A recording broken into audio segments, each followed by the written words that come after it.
78. rete derse Sünen-i Tirmizi'den.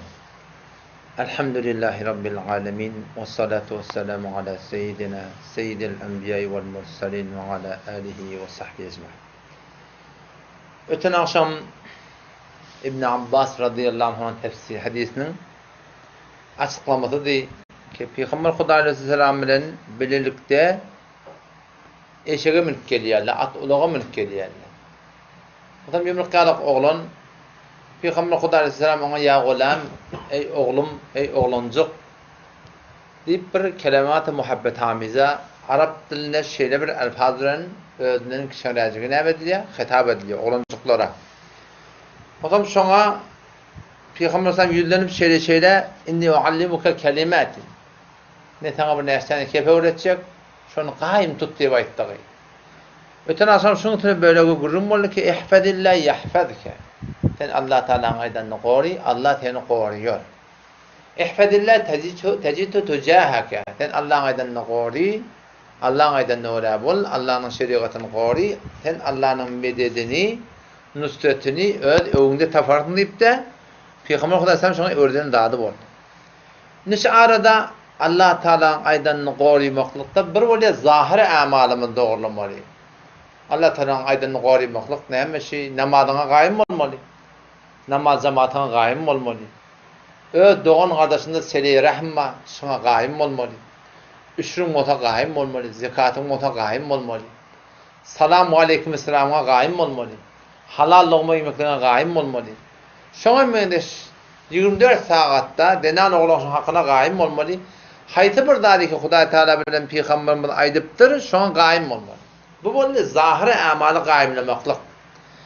Emma naqadar var daşyny görende hora awadan amallar we biziň arada. Dog şeriatyň aýdanny wala bolup beren ýalak naqadar adamlar var. We ortanda öýet amalymyzda dog zahiri şeriaty wala bolupdy.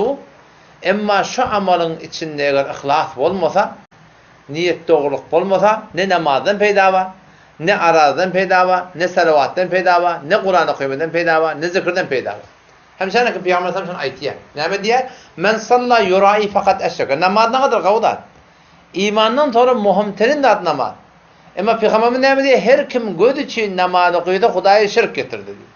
Yani şol amaly kullin batıl amal, sogap ýok onda. Namaz okuýda ady bar ýani.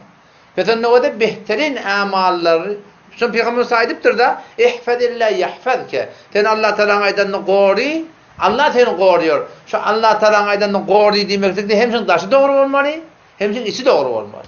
Daşy dogry bolup da içi dogry bolmasa, içi dogry bolup da daşy dogry bolmasa, şol amal Allah Teala'nın makbul däl, sogap ýok onda. Ýöne berdi, bütün ýerde hawada falany namaz okuýdy, falany sadaka berdi. Şeýle bir at alsa. Oňa Allah Teala'nın aýdanny gorymaklyk şu iki bölek. Daşynda da gaýym bolmaly, ha zahir amaly bar da, içinde de gaýym bolmaly. Peygamber näme diýär? Men tasaddaqa yura'i fakat eşreka. Ne kadar gawda sadaka berýär. Garibi gödüye, yetimi gödüye, dulzinanan gödüye, köfre berýär, meçide berýär, molla berýär, garibe berýär, yetime berýär. Ne kadar gawy. İliň arasynda ne kadar barahim ewuljak bilýärmi? Emma Peygamber näme diýär? Şöyle gör göz için bolsa, halis bolmasa, ihlaslyk bolmasa, fakat Allah razy bolsun diýip etmeklik bolmasa, şu Hudaý Taala şirik getiren adam diýeni. Nauz billah amal ki onda sogap ýok, belki gaty bir günahkar bolan adam bolar. Wa men sama yurai, Peygamber her kim göz için arada tutsa, arada tutýar ki nämesin halk maňa falany sowfy diýsin, falany gawy diýsin, falany hemişe arada diýip aýtyn. Hiç kim ýüreginde habary ýok. Yürekde ýöne şo bar. Peygamber näme diýär? Fakat eşşeke Hudaý şirik getiren adam. O şu taýdan şu Peygamberimiň aýtýany ihfazillah yahfazka. Allah'ın aýdanny gori, Allah'ın şeriatyny gori, Allah'ın ahkamatyny gori, Allah'ın aýdanny gori bol. O zaman Allah seni goriyor diýen adam Peygamberimiz şol hem amalyň daşy dogry bolmaly, hem amalyň içi dogry bolmaly. Bir mesal öýün, riya, göz için edilýän işler hakynda. Yani näçe munna urulma sanýanymda, ýa-da geçen peşembe. Men umumen munna ol gurunda aýtýanlar, şu ýol mesalyny men uğramda aqladan ýazdym, men derew gabrystan ýazdym başy. Ýol mesalyny gabrystany men barmaly hamsa. Ganimet wagtda men barýan şeýler. Onam olugunda şeýler gidip aýlandyk.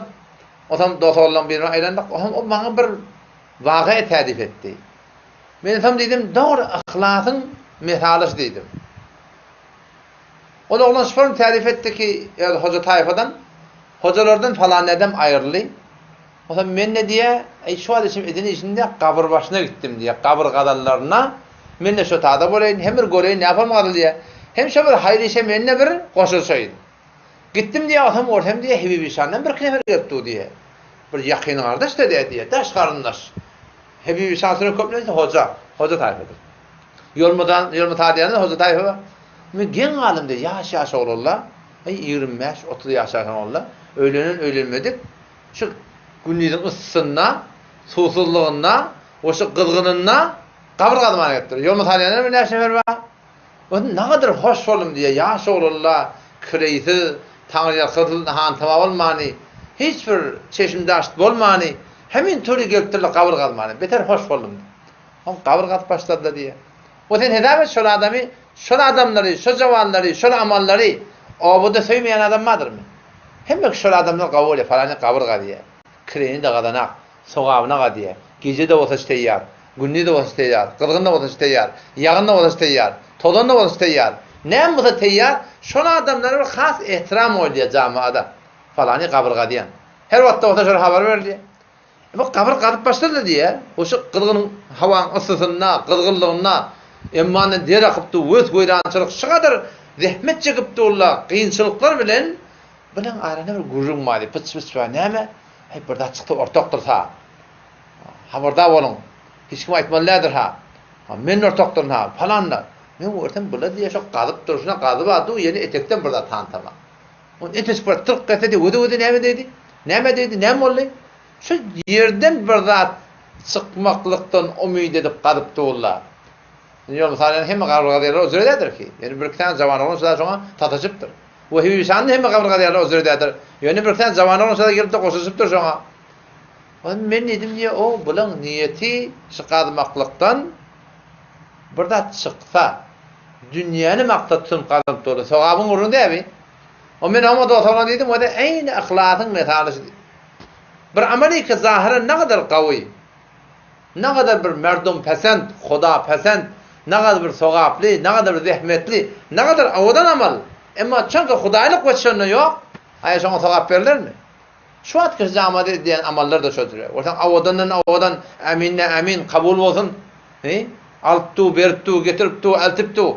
Ama eğer şu amallarımızda eğer ihlas olmasa, halis Allah razı olsun etmek olmasa var ya, şun min muradem evatın, min muradem berekellah versin, min muradem ona varım, çah vurup behedip var. El çarptırlar, ama şun amallarda neyme? Hiçbir sogap yok. Otum şu taydım var Müslüman da oğlum. Şimdi öz zindegimizde şu boğda beter gayim oldu. Her bir amal etmeklikte avla gözlemeni şeriata var yani. Çünkü Peygamberimiz deyiptir o da ihfazillah yahfazka. Allah'ın hükmünü koru. Yani sünnete mutabık olsun. Kur'an'a mutabık olsun. Şeriata mutabık olsun. Eğer sen şeyden yahfazka. Allah seni koruyacak. O şeriata mutabık olan amal o taraftan ahlakına beter haberdar oldu. O geçenki ceretelemizde şu gurrun geçti. Sahabaları Peygamberimiz katı korkulup riyan hakkında. O sen şu an zindegimizi kullen tebahiye çekip duran annesi riya, göz için olmaklık, göz için yaşamaklık, halkı uyduracak olmaklık, şu zindegin harabaklık. O şudan sahabalar neyme? Kaygı ediptirler. Ya Resulullah ediptirler. Arayter racule ya'melel amele minel hayr ve yahmeduhun nas. Ya Resulullah tene riyan hakkında şoför bir korkuldun. Mun hakkında neyme diyen? Bir adamma kaviş et ya, sadaka ver ya, sakkalı ver ya. Halal haram tayygar diye, mehrem namehrem tayygar diye. O şeriata vara amel et ya, o adamma da men eviye. Mun hakkında ne diyen ya Resulullah? Adamda evini neveden daha yok. Mun hakkında ne diyen ya Resulullah? Onna tilke acele boşrel mu'min. Bu mu'min adamın Allah deyip edip duran adamın Allah Teala sevabından hata edip duran adamın şu dünyada çalamlık bilen boşluğu. O dünyanın sevabı zayına, bu dünyada şu an çalamlık boşluksa deydi. Peki haydi bir Amerika halis Allah deyip adam diye öte gönlüne de hoşluk geten bunda bir irat yok. Ebu Hureyre radıyallahu anh soraptır. Ya Resulullah deyip bir rahatta var diye memur kavu amalladın. Sen namazda durdun. Sen Kur'an okuyup oturtun. Sen zikrede oturtun. O şan men de istemir kavu işlet durdun. Bir de adam senin Huda için et durdun. Bir de geli adamla sen göraya. O sen hoş oluyor. Şuna hakkında neyme? Peygamberimizin de iradı yoktu. Memur kavu halatta oturtun. Sen terik halatta oturtun. Ne olacak biliyor musun?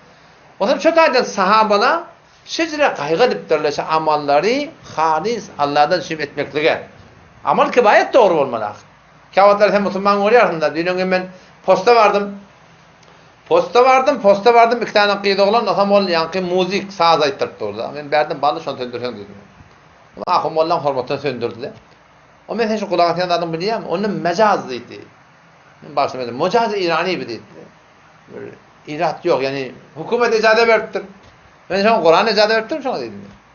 Sünnet de şuna icade verdi. O da bırdari ki ameli ki öyle set derset günah olduğundadır. Tevcih etmeklik o kadar batıl da. O kadar seraser tasir eder zulmahim şeriatın hakkında. Ama yok bir sürü ameller öyle vagan Hudaýyň peýgamberiniň buyrugyny. Şoratları ihlaf etmeklik. Günah edip de vay bağı taada niyetli olacak olmaklık. Yemin niyetim hayır demeklik o bir katı bir yanlıştır. Şoratda Peygamberimiz diýen der? İhfazillah yahfazak. Sen Allah Teala aydan gori, Allah seni koruyor. İhfazillah tecid tujahaka. Sen Allah Teala aydan gori, Allah'ın mededini, nusratını teneme öňüne tapardyň diýär. Elbette burada apa rahy Huda dir zutlar suhtuzuz nedar. Hudaýyň ýolunda bolsaň, Huda bilen bolsaň maksadyňa ýetersiň. Emma näme diýär? Oğlan hawlygar, ýerden kim aýtsa? Tut atynda bir şey diýipdir şey diými? Her datda bir endada bar. Her dadym bir doğal bol wagty bar. Allah Teala diýär: "Ve men yettaqillah ve men yettaqillah yec'al lehu mahraja ve yerzuqhu min haythu la yahtasib." Ve men yettaqillah kim Allah'dan gorksa, günahlardan elçekde yec'al lehu mahraja Allah Teala şoňa ýol açjak ve yerzuqhu min haythu la yahtasib güman etmeýän ýerden berjek diýipdir. Ve men yetevekkel alallahi fehuve hasbuh. Her kim Allah tevekkül etse Allah şoňa kafi. Yani näme? Kad cealallahu likulli şeyin kadra. Allah Teala her dadary goýan endadaty bar. Şu wagty gelmeli. Bir döwür sürmeli. Sen sabryň tiýeni Allah. Sen istiqamatyň tiýeni Allah. Ýöne set derse rahe Huda dirzut dare suhtusuz ne dare. İýrigiç bolar. Ýöne set derse ýöne bolar ýöne. Otam şu taýdan şonu gödüň öňüne almady. Torak kepinde de Peygamber näme diýdi? Ki iza sa'alta fas'alillah. Dileýäňde Allah Taala'dan dilemeklik, we iza sta'anta fasta'in billah. Kömek talap edende de Allah Taala'dan kömek talap etme boldy. Götaşam mundu gurrun geçdi. Ki ol burada atlary ki Hudaý Taala aleme esbapda goýupdyr.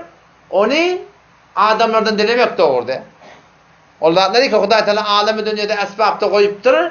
Onu Allah Taala'dan dilemek doğurdu. Sen oturup dua edip basar, ya Allah şu men peýkem ýakyp ber. Ya Allah men motorumy iş edip ber. Ya Allah men maşynymy türüp ber. Bu da hemagat. Onlar dedi ki Hudaý Taala alemi esbapda hiç kime dehalat goýmapdyr. O zatlarda mahlukdan dilemek doğurdu. Näme boldy? Ya Allah falany maňa ogul ber. Falany maňa gyz ber. Falany men merdime şefa ber. Falany men günahşyma giňişlik ber. Falany men dadyma ýetiş. Allah Teala esbab goýmapdyr. Olar o dünýäge giripdirler. Teşwat öde olan uşak denardan uşak çağırýan hom alem esbabdan ýanynda eşip durda şeýleden. Sen bir men çağıran aýby ýok. Emma o da ki alem esbabdan hariç bu dünýeden köň çykyp giden jamaatlar bar. Ki bu dünýäge benesbet olan kuçykdyrin mana sebebiyeti ýok. Dady ýetmeklikde olarda bar hem çağırtdy bar hem yalvarmaklyk bu da bir gaty bir hemagatyň bir. Toran Peygamberimiz sahabalar etiqad öwretdi ýaşlady. Şu etiqad adamda bolsa bara adam batır bolýar. Türkmençilikde aýdýan da wada wal qadar khayrihi we şerrihi min Allah Taala. Hayır şer Allah'ın ne diýende hem de. Şu hayır şer Allah'ın ne diýende de inansan sen hiç kim gorkup başarmaýar. Hayır şer Allah'ın ne diýdigi, yani eger taňa bir hayır etirecek de bolsa, taňa bir şer etirecek de bolsa, şonu Allah Taala irade etmede hiç kim elinden gelmeýär diýip batdylar. Şimdi bilemeden kim? Eger Allah Taala irade etmese, şu şey hayır diýen şey Allah Taala'ndan şer de Allah Taala'ndan. O käteleşin şforun içinde ha onda maňa şer diýetde Hudaý ýetirdi oý. Hudaý şunu irade etdi. Hudaýyň irade edende gurun ýok ki. Ýene Hudaý sen bolup berşi o irade etdi. Şike bir şforun içilmeli. Hayır şer Allah Taala'ndan diýdi. Alem jahan ýykylsyn.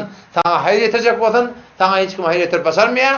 Alem jahan ýykylsyn, taňa şer ýetirjek bolsan, taňa şer ýetirip basarmaýar. Meger Allah irade etmedi diýip batdy. Şu şforun içinde var, sen batyr bolýarsyň. Oğlum sen korkmaýarsyň. Hudaý etse bolar, Hudaý etmese bolmaz. Peygamber Musa şunu öwretdi. Näme diýär wada? Wa alam mana billi. Annal ummet eger ummet insajan law istama'at eger üýseler ala yenfa'uka bi şeyin taňa bir peýda ýetirjekler. lem yenfa'uke bir şey. Sana peyda verecek adam yok. İlla ma kad kataballahu lek. Emek ol dedi ki Allah Teala sana yardım olacak.